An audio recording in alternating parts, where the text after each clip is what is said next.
Sí, sí. Sí, se puede. Ricardo.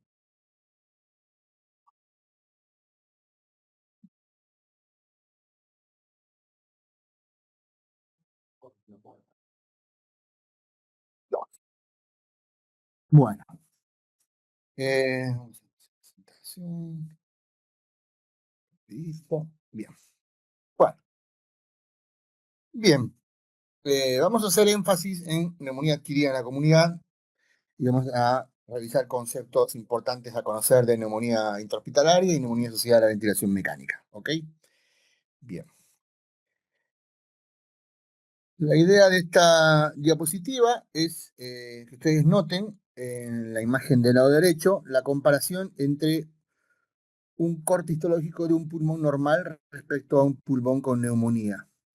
Para que noten todo el proceso, todos los cambios inflamatorios que se producen cuando hay un proceso infeccioso en el parénquima pulmonar, que es la forma de definir una neumonía. Un proceso inflamatorio de etiología infecciosa del parénquima pulmonar puede afecta a uno de cada 10 por 1000 habitantes.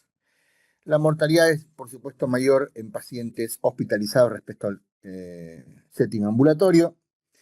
Y los factores de riesgo comparten los mismos que en cualquier otro proceso infeccioso, como ser la inmunosupresión, las edades extremas de la vida, la presencia de comorbilidades, principalmente diabetes, HIV, embarazo, desnutrición, y el consumo de tóxicos o la exposición a tóxicos ambientales también son factores de riesgo para el desarrollo de neumonía. Hubo un cambio respecto a la etiología, ¿sí? Y está actualmente dentro del grupo de las bacterias. El neumococo continúa estando a la cabeza, ¿sí? Como frecuencia de agente patológico de la neumonía, pero va perdiendo lugar frente a los virus, principalmente los rinovirus y el influenza A y B, que actualmente estarían como en primer lugar en la frecuencia de agentes etiológicos de la neumonía. De todas maneras, más de la mitad de las veces no logran detectarse el agente patógeno, así que las razones de esto son múltiples, ¿sí? Mala técnica, mal momento de toma de muestra, contaminación, etcétera, etcétera. También existe coinfección de bacterias y virus, que alcanzan un 3%. El 11% está producido por agentes patógenos únicos. La detección de micobacterias y hongos alcanza apenas el 1%, y el agente viral es casi del...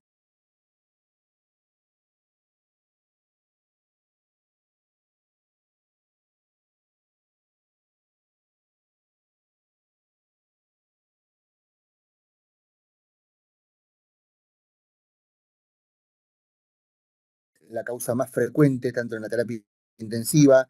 El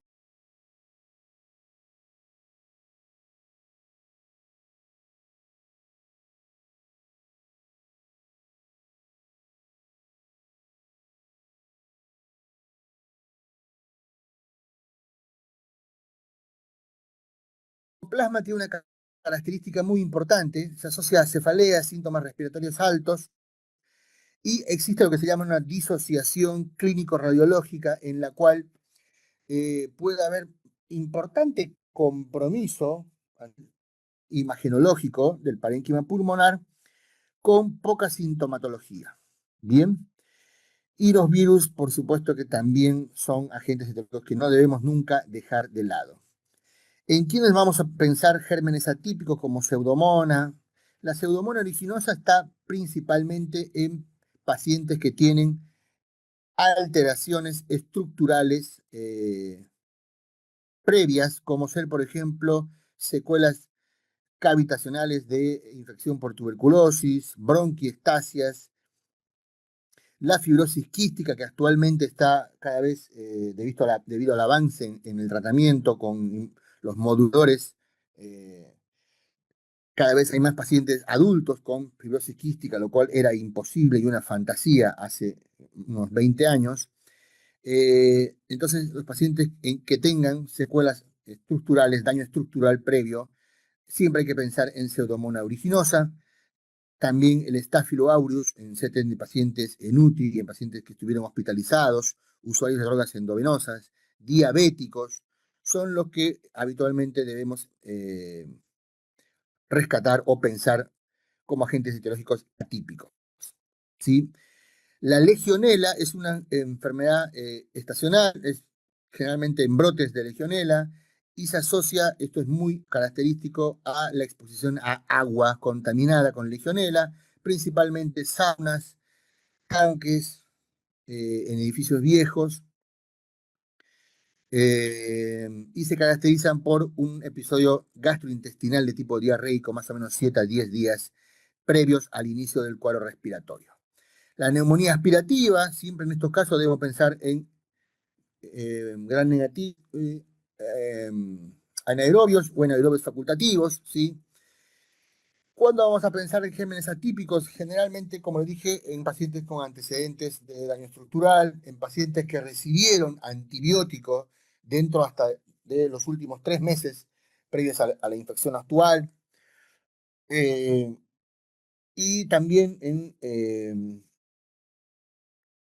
pacientes que tienen alteraciones del sensorio, disfagia, trastornos de la delusión, que en esos casos debemos siempre pensar en neumonías de tipo aspirativas, y esos gérmenes son distintos. Son los gérmenes de la cavidad orofaríngea la que colonizan. Los pacientes que tienen prótesis dentales, los pacientes que tienen mala higiene bucal con muchas caries, son factores de riesgo también para neumonías aspirativas. Un segundo.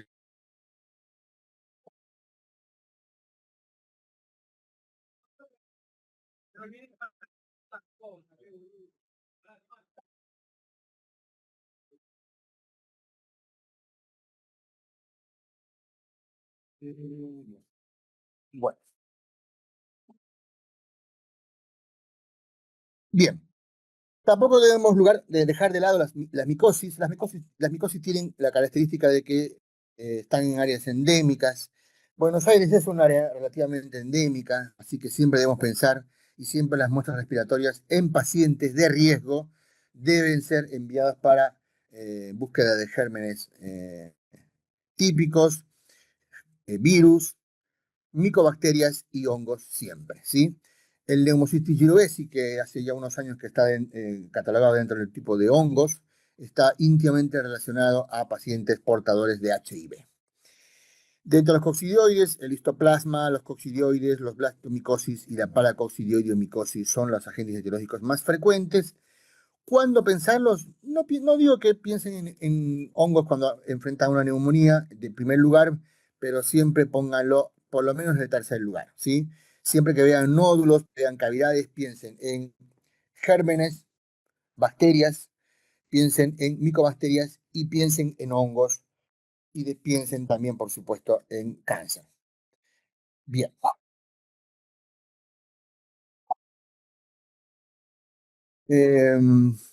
No hay variación en realidad respecto al grupo etario con la positividad de gérmenes de estudios virales, y en general las nuevas estrategias, las nuevas guías para neumonía desaconsejan un poco, normalmente en todo paciente, hacer un panel viral, y se reserva y se sugiere solamente para pacientes de riesgo, como para orar a si hay un agente etiológico viral y no se encuentran agentes bacterianos, uno podría expectar y no iniciar antibióticos de entrada, ¿ok?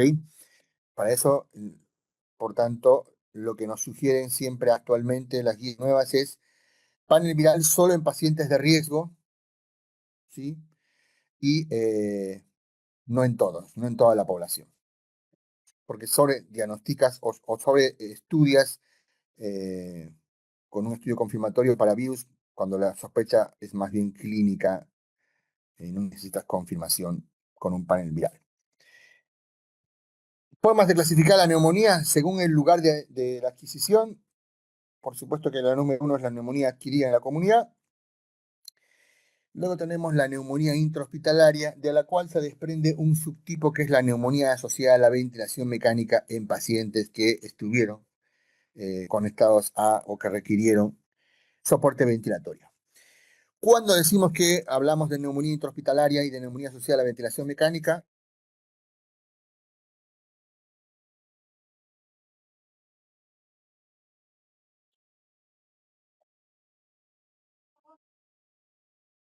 no, esa ya termina, mañana están, no voy. Esta, eh, más de 48 horas se debe determinar como neumonía intrahospitalaria y más de 48 horas post-intubación, neumonía asociada a la ventilación mecánica. ¿Cómo es el método de diagnóstico? Primero la sospecha clínica con la presencia de los síntomas característicos y estudios complementarios solamente en pacientes de riesgo que van a requerir internación. Los pacientes no se hace estudio para búsqueda de agente etiológico. Soltalo, soltalo, soltalo.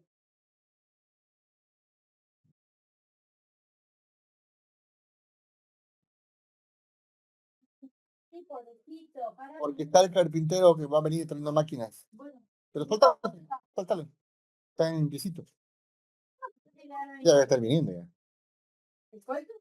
Soltalo, soltalo.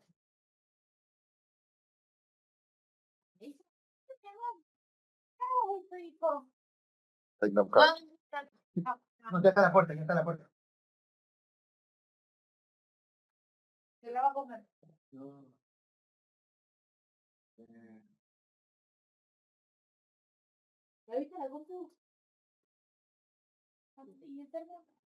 estoy calentando, porque estaba tomando yo.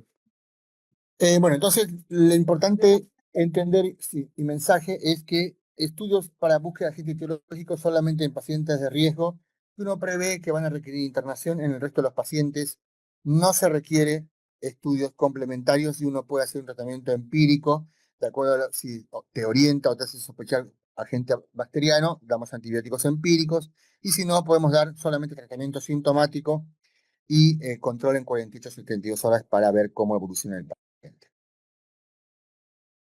Los síntomas respiratorios que ya conocemos y venimos hablando en toda la cursada, disnea, tos, son los síntomas respiratorios característicos. La presencia de fiebre, por supuesto, hace sospechar más el proceso infeccioso, el escalofrío como un equivalente febril, el compromiso de estado general con decaimiento, astenia, dinemia, y buscar siempre los dos signos característicos de gravedad, que son la caída de la oximetría, bajo 94 es patológica y es un factor de riesgo, ¿sí? Porque requiere administración de oxígeno suplementario. Y el descenso de la presión sistólica bajo 90 es también un parámetro de riesgo que deberíamos evaluar el requerimiento de internación y quizás ingreso a terapia intensiva. ¿Qué laboratorios vamos a pedir? Obviamente un hemograma para evaluar la leucocitosis, tanto en el recuento, si va a estar alto, y en el diferencial, si hay linfocitosis, nos hace orientar un poco más a viral, y si hay polimorfonucleares, nos hace un poco más en bacterias. La eritrosedimentación y la PCR son proteínas inflamatorias de la fase aguda que nos sirven como parámetros para evaluar el grado del proceso inflamatorio. La función renal, porque nos hace evaluar la búsqueda de falla orgánica. El riñón junto al hígado son los órganos que más frecuentemente y cosmente alteran su función en procesos sépticos. La misma forma. Y atrás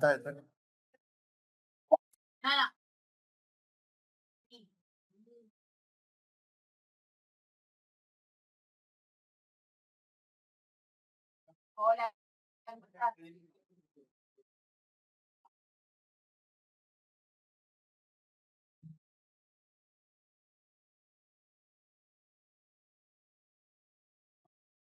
eh, Así que, y nos sirve también para evaluar la dosificación de antibióticos, porque quizás hay que regular por clearance los antibióticos. Y cultivos, como dije antes, solo en pacientes de riesgo, ¿qué hacemos? Como cultivo por dos y muestras respiratorias, ¿sí? Es decir, esputo, y el paciente que no se logre obtener muestras respiratorias y están ventilados, se puede hacer un aspirado traqueal o se puede evaluar la necesidad de un lavado broncoalveolar con el objetivo de obtener muestras. Va a alargar bastante mi uso. No tengo muchos problemas. Después limpiamos.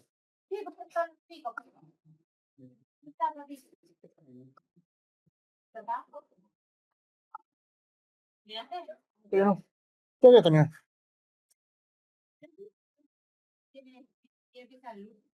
Sí, dice, ¿no?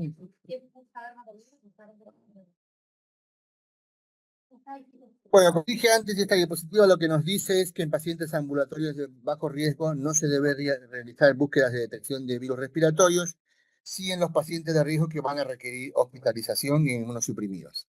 El FilmArray es un panel multiplex que está disponible en varios lugares, sanatorios y hospitales de capital sobre todo. Es un panel de PCR múltiple que detecta el ADN de una gama amplia de patógenos, tanto virales como bacterianos. Y uno es un sistema que tiene como en kits, hay un kit para gastrointestinal, en diarreas hay un kit para neumonías, donde evalúa virus y bacterias, y se puede incluso separar, si uno piensa que es bacteriano, solo hacer el panel multiplex para bacterias, o si uno piensa que es viral, eh, también puede hacer en conjunto para viral o solo viral y no bacteriano.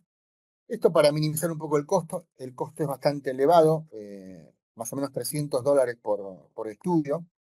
Así que, ¿en quiénes se justifica? En pacientes con neumonías graves que requieren ingreso a UTI y que tienen factores de riesgo para gérmenes atípicos o multiresistentes. ¿Ok? Ese sería como el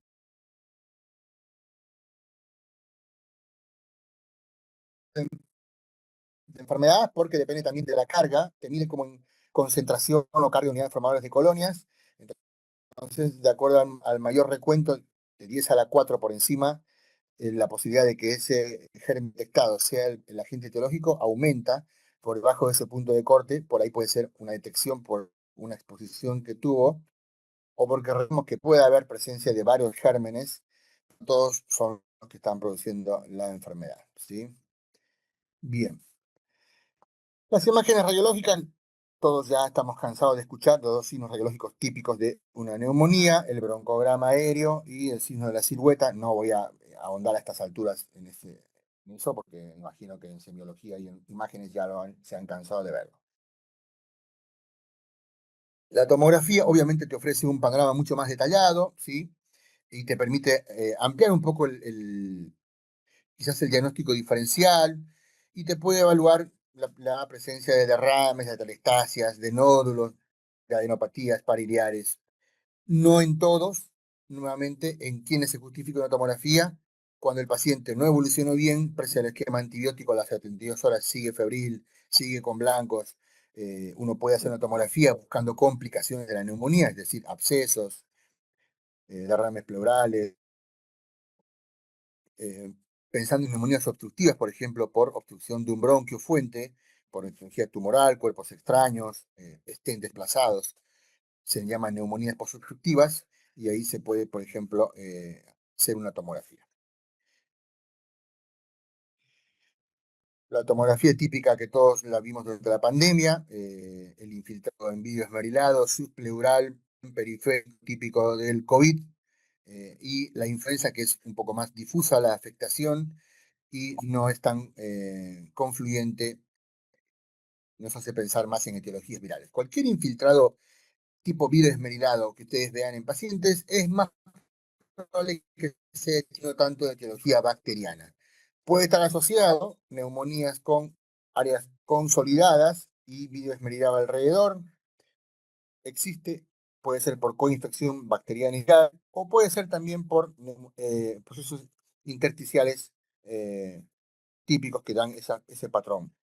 El mensaje de esto sería, si uno tiene una afectación consolidativa bilateral y el paciente no mejora con un esquema antibiótico efectivo al cuarto o quinto día, siempre plantea el diagnóstico diferencial de que estemos frente a un paciente con una enfermedad pulmonar intersticial, sobre todo en aquellos tabaquistas, en hombres de 50 años, o personas que tengan enfermedades del tejido conectivo o que estuvieran expuestos a tóxicos ambientales, o a fármacos como la amiodarona, uno debería hacer, en esos casos, evaluar el diagnóstico diferencial y no todo es neumonía. Acá les dejé una neumonía necrotizante. Noten que se están formando cavidades, ¿sí?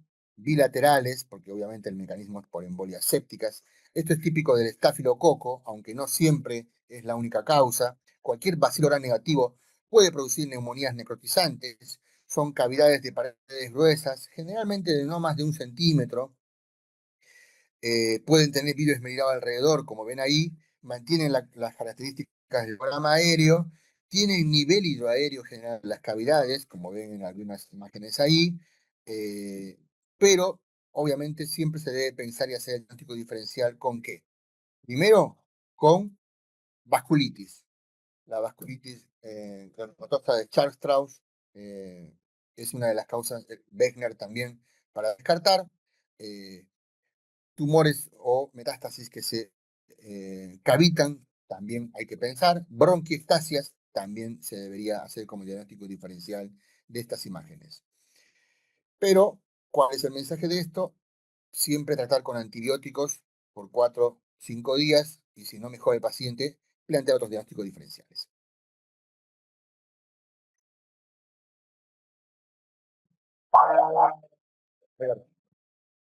No, medio arriba.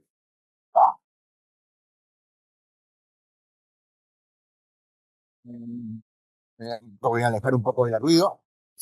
Ya estamos por terminar, así que no se preocupen. Bueno, score de gravedad hay muchos para evaluar y decidir si el paciente es interna, si puede ser manejado de forma ambulatoria y qué esquema antibiótico vamos a usar, de los cuales el más común y el más conocido es el CUR-65.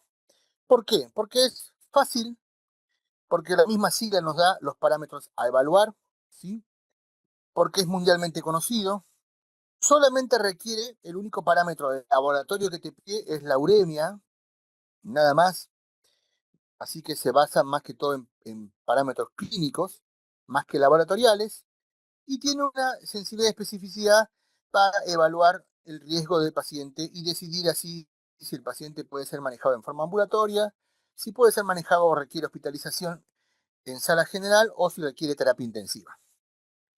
La puntuación máxima va hasta los 5 puntos, obviamente porque son 5 parámetros a evaluar, y a mayor puntaje, por supuesto, siempre evaluar la necesidad de terapia intensiva.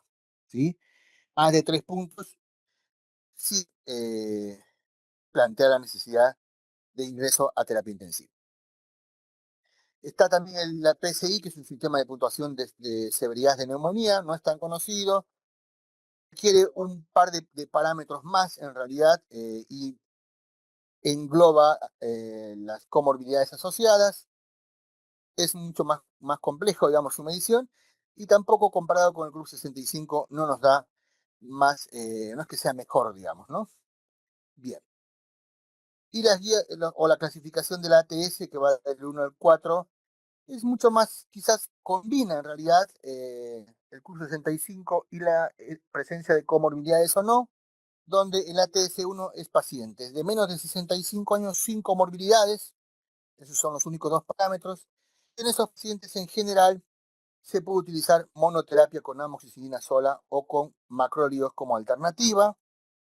5 a 7 días, dependiendo del grado de severidad de la neumonía. No está mal 5 días, en neumonías leves, sin gran compromiso. Y estos 7 días en pacientes quizás de riesgo, pero sin compromiso extenso. El ATS2 es aquellos pacientes que tienen más de 65 años o que tienen comorbilidades, ¿sí? A esos generalmente se hace una terapia combinada con amoxiclavulánico más macrólidos en general. Ya en esta etapa se debe combinar el tratamiento. Y en ATS3 es criterio de internación, ¿sí? Y ahí se evalúa la necesidad de utilizar, por ejemplo, cefalosporinas de tercera generación combinados con macrólidos o ampisulbactam combinados con macrólidos. ¿En quiénes vamos a combinar macrólidos? En aquellos pacientes que sospechemos riesgo de gérmenes atípicos, principalmente, como dije antes, pseudominosa o micoplasma, y evaluar siempre el riesgo de estáfilo. Y la TC4 son pacientes que tienen riesgo y que alto riesgo por el cuadro clínico severo, y esos pacientes tienen que ir a terapia intensiva. Y ahí generalmente el esquema inicial que se prefiere utilizar siempre es la combinación de piperacilina, tazobactam combinado con vancomicina. Los criterios de ingreso a terapia intensiva, básicamente la dificultad respiratoria que uno prevea que pueda requerir soporte ventilatorio y la presencia de un shock séptico, es decir, una hipotensión refractaria a el uso de líquidos, que no responde a la expansión con líquidos y que va a requerir vasopresores. Esto debe ir acompañado de signos de hipoxia para hacer completar la definición de shock séptico. ¿Ok? Bien. Criterios menores, obviamente la presencia de confusión, taquinea de más de 30 respiraciones por minuto, falla renal, leucopenias, trombocitopenias, PAFI de menos de 250, que el infiltrado sea lateral, entonces es un criterio más de ingreso a UCI. Esto es más o menos lo que hablamos. Siempre que en pacientes que van a requerir internación en terapia intensiva, se debe hacer un poco más exhaustivo en la búsqueda del agente etiológico. En este caso sí se debe hacer un panel viral, ¿sí? Y se debe hacer toma de muestra de muestra respiratoria para bacterias, hongos y micobacterias.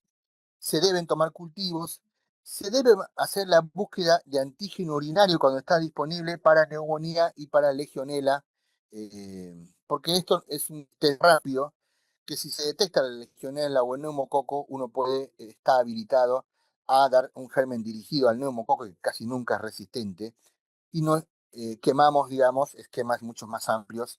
Así que siempre que esté disponible, recuerden hacer y pedir antígeno urinario para neumonía o legionela. Serologías para hongos, para Pneumocystis jirovecii también se puede realizar y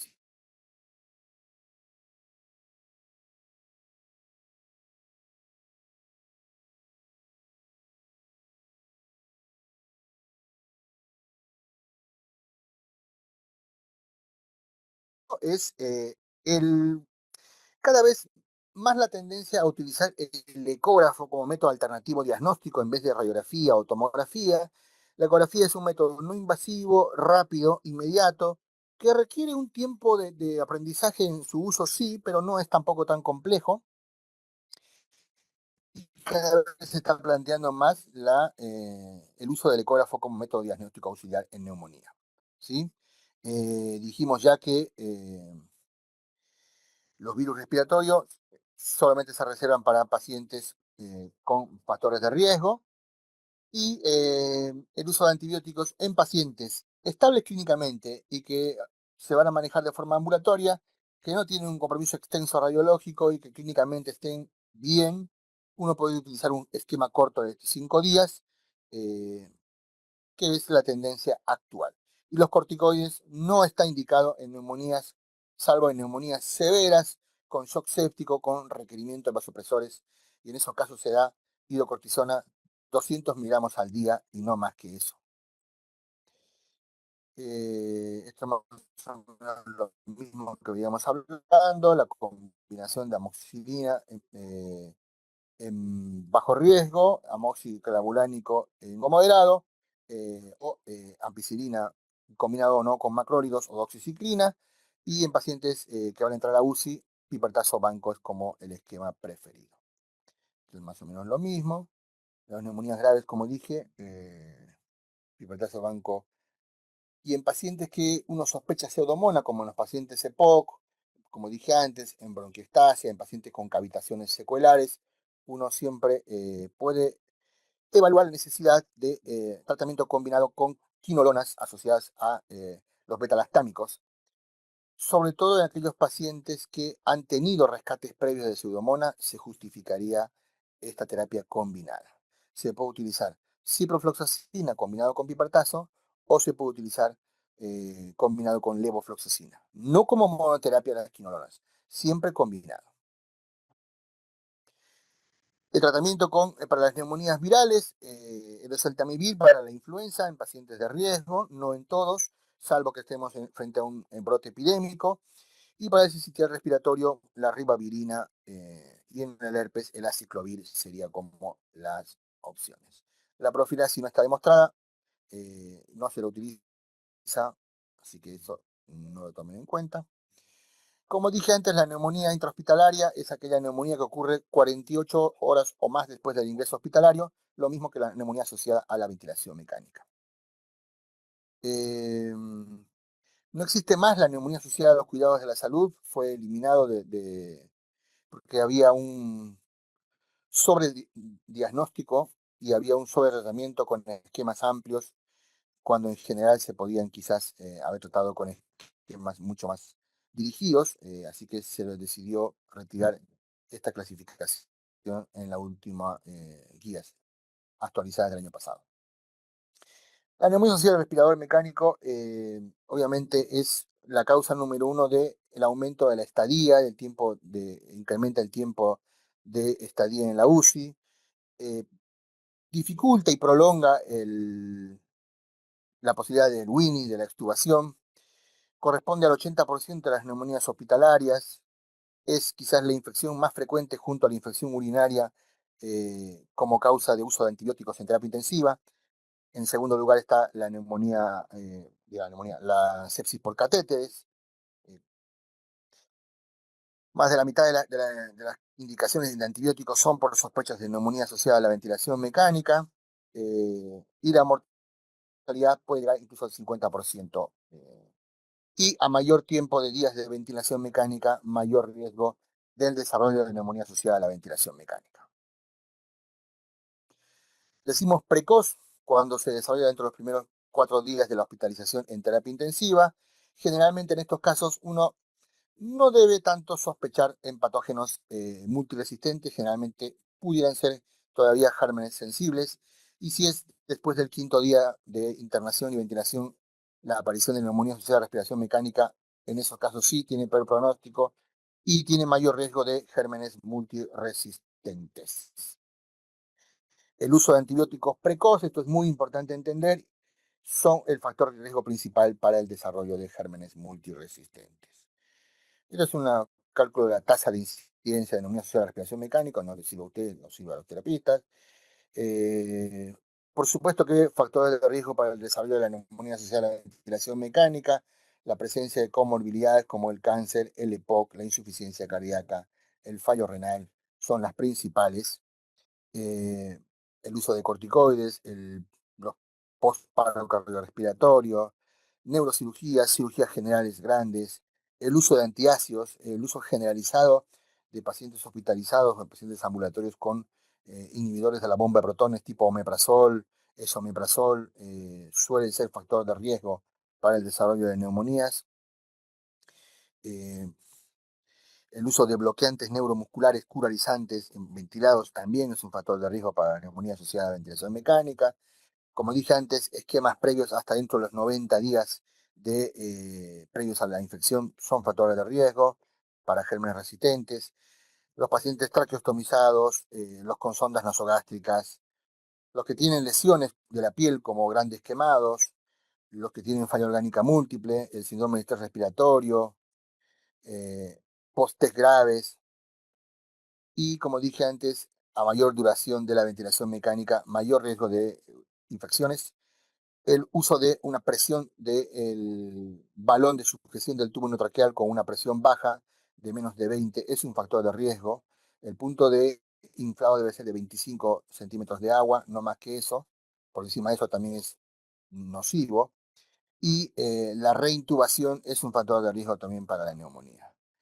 Las fuentes por contaminación por el personal de salud, por mal lavado de manos, es una causa frecuente de neumonía asociada a la ventilación mecánica. Yo diría que es la más frecuente y de hecho la principal forma de prevención de neumonía asociada a la ventilación mecánica son dos. Primero, la posición a 45 grados de la cabecera, y el lavado de manos es fundamental, esas dos medidas. son baratas, fáciles de realizar, así que deberíamos siempre tomar en cuenta esto. Y la instrumentalización de la vía aérea a través de la realización de fibrobroncoscopías, aspiraciones muy frecuentes, son las causas, otras causas de producción de neumonía asociada a la ventilación mecánica. Como dije antes, la forma más fácil de prevenir son cabecera a 30 a 45 grados y lavado de manos. Estudios que avalan esto. eh, lo mismo. Siempre en todas las terapias hay un checklist donde uno va viendo que se cumplan las normas para la prevención de neumonía asociada a la ventilación mecánica, la higiene de manos, el uso de guantes no reemplaza el lavado de manos, eso es otro concepto importante a entender. Muchos nos ponemos guantes y decimos así evitamos el lavado de manos, grosso error, hacemos media culpa.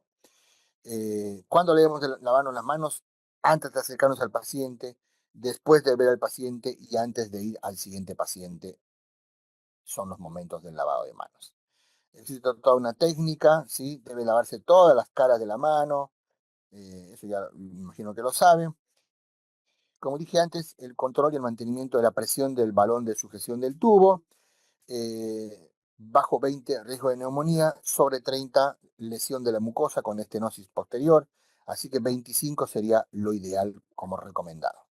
La higiene bucal, antes se decía que debía ser con clorexidina, con enjuague bucal. Actualmente se dice que el lavado o la higiene bucal es por arrastre mecánico, con solución fisiológica y con gasa y nada más. No hay necesidad de usar ningún agente químico para el lavado. La cabecera, como dije antes, tampoco ha demostrado que el recambio de las tuberoduras cada 24 o 48 horas sea una forma de prevención. No está demostrado, no se lo recomienda actualmente. La microbiología, las pseudomonas, el Acinetobacter, el estáfilo y todo bacilos negativos son los gérmenes más frecuentemente aislados. Son mecánica con sospecha de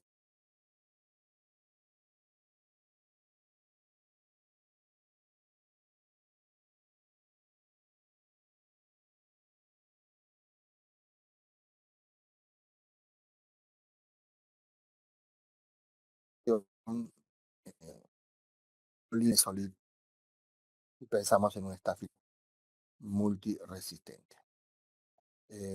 Esta más o menos la tasa de incidencia, pseudomonas siempre a la cabeza, estáfilo como segundo lugar, y después viene la Klebsiella pneumoniae y el Acinetobacter. De estos, el más mortal es el Acinetobacter baumani por sí solo, pero por suerte la tasa de incidencia es menor frente a los otros. ¿Cómo se diagnostica? Bueno, primero el paciente.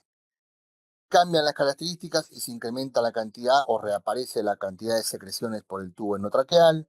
El paciente presenta fiebre, elevación de glóbulos blancos, empieza a requerir más oxígeno. El paciente por ahí ya venía con una FiO2 más baja y de pronto hace hipoxemia y hay que subir, elevar la FiO2, así que eso es como los criterios para diagnóstico de la neumonía asociada a la ventilación mecánica. Siempre en estos pacientes tomar muestras, por supuesto. La forma es, en general, si no se puede obtener a través de un aspirado traqueal, siempre pensar en lavado broncoalveolar. La presencia de infiltrados, si son localizados, aumenta la probabilidad de una neumonía. Si son difusos o en vidrio esmerilado, por ahí es una neumonía de tipo viral, o por ahí pensar en insuficiencia cardíaca, en síndrome de distrés respiratorio o en enfermedades intersticiales pulmonares. Eso es como en la radiografía. Uno puede pedir una placa portátil en pacientes que están sospechando de neumonía, sea aspirativa o sea asociada a la ventilación. Eh, Espectroscopia para ya dijimos, fiebre, secreciones purulentas, incremento de blancos, más imagen radiológica complementa eh, la sospecha de neumonía asociada a la ventilación mecánica. Después, para la confirmación etiológica se hace toma de muestras respiratorias y con eso ya se puede iniciar tratamiento antibiótico y siempre pensar, como dije antes, en otras posibilidades diagnósticas diferenciales, ¿sí?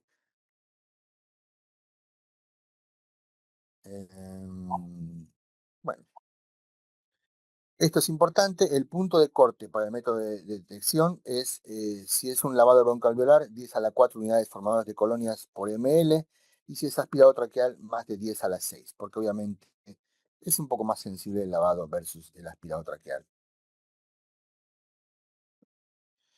Los hemocultivos apenas un 15% son positivos y logran ser de ayuda para la detección de los gérmenes como agente etiológico de la neumonía, pero uno siempre debe realizar y no por eso no vamos a utilizar o no vamos a realizar los hemocultivos. Se ha visto que el inicio de la terapia apropiada precoz suele mejorar o disminuir la mortalidad hospitalaria y la neumonía o mortalidad atribuida a la neumonía asociada a la ventilación mecánica. Eso ya lo sabemos, todo el mundo lo sabe. Eh, Esto no les voy a pedir. Bueno, generalmente casi no usamos cefalosporinas antiseudomónicas. Si es resistente al hipertazo, podemos usar ceftazidima, pero no es muy común. En general, cuando los pacientes son resistentes, o el germen es resistente a la beta-lactámico, generalmente escalamos a carbapenémico, ¿sí? Entonces, el imipenem o el meropenem son los dos antibióticos más frecuentemente utilizados en terapia intensiva en neumonía asociada a la ventilación mecánica con sospecha de gérmenes resistentes.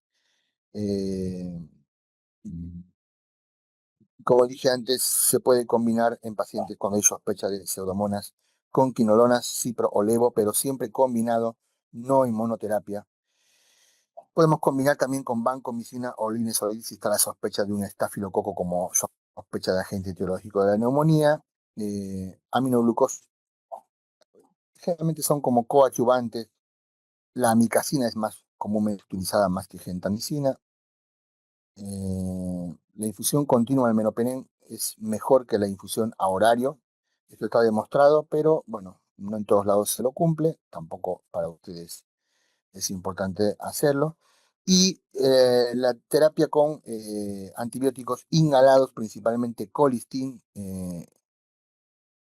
y amicacina, en un momento estuvo muy de moda como tratamiento, sobre todo para los pacientes traqueostomizados con traqueobronquitis, pero en general el costo es muy alto, no está aprobado en nuestro país y solo se reserva para descolonización de pseudomonas en pacientes con fibrosis quística o con bronquiestasias. eh, Después no tiene otra indicación aceptada en Argentina. Desconozco en Brasil o en otros países de la región. ¿Cuánto usar el método antibiótico? Bueno, en general siempre está la tendencia a la baja del tiempo del uso de antibióticos, pero si hay neumonías necrotizantes, por ejemplo, en general son con formación de absceso, en general se dice que son de 4 a 6 semanas, y si es una neumonía atípica, en general 10 a 14 días es como el tiempo antibiótico en esos casos. Eh, Ya dijimos que para Pseudomonas aeruginosa la colonización previa, uso de antibióticos previos, el EPOC son factores de riesgo. No usar nunca monoterapia con quinolonas y la terapia combinada de betalastámicos y quinolonas o carbapenémicos y quinolonas es mejor versus a monoterapia. La Cinetobacter baumannii, como dije antes, es el más, tiene una alta mortalidad, pero por suerte su tasa de incidencia es baja comparado con otras. Eh, Se pueden utilizar carbapenémicos asociados a una surfactán y tigeciclina como ceftazidima, eh, Avibactam o tigeciclina se utilizan en estos casos para la eliminación de Acinetobacter baumannii. Para los BLE, el Astreonam es la opción número uno actualmente, está disponible en Argentina y puede combinar o no con ceftazidima avibactam como para mejorar la llegada. Bueno, creo que hay...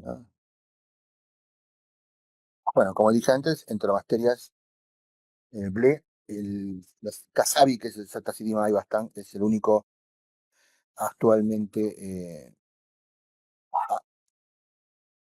aprobado para su uso. Bueno, y esto generalmente es más para la terapia, así que no se hagan problemas con esta parte. No va a entrar en el examen igual toda esta parte, así que tranquilidad. Bueno, no va a entrar intersticiales al examen, tampoco el resto de las diapositivas que les envié de hemoptisis y distres. No dio tiempo, lamentablemente, así que por supuesto, por lógica, no va a entrar al examen. Así que bueno, con esto terminaríamos. Les deseo éxitos en el examen. No es difícil el examen, son conceptos como venía hablando en todas las clases. No hay dosis de medicación. Hay un par de casos clínicos muy sencillos, sobre todo de neumonía, asma y EPOC, como dónde clasificarlos y qué terapia se utiliza, y nada más. Así que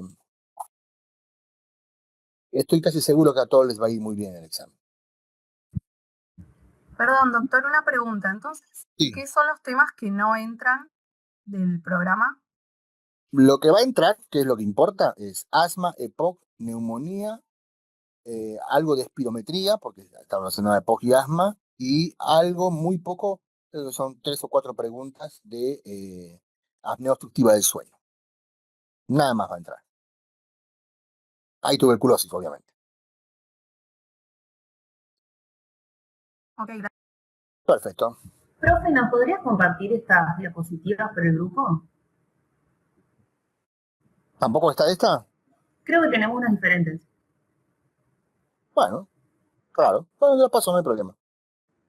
No hay problema. Gracias. Sí. Creo que son entre 40 y 50, no más que eso. Pero son múltiple choice y, como dije, todos conceptos, nada rebuscado. Bueno, gracias. Bueno, muy bien. Éxitos mañana y... una pregunta antes de... ¿Alguno va a empezar dermatología el lunes? Aún no salió las asignaciones.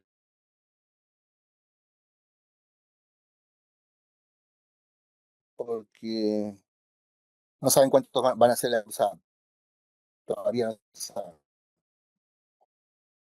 Doc, Bueno, listo. una Muy bien. Sí. pregunta. ¿Cáncer y abscesos entra?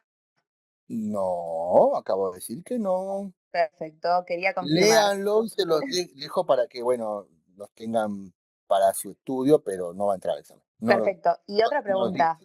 ¿Se Sí. sabe en qué aula va a ser el examen? No, eso mañana. Tienen que bueno. reservar el aula Candelaria y seguramente les va a avisar. Ok, perfecto. Gracias. Bueno, muy bien. Suerte. Gracias. Gracias. Gracias. Chao. Chao. Chau. Chao. Chau. Chao. Sí, chao.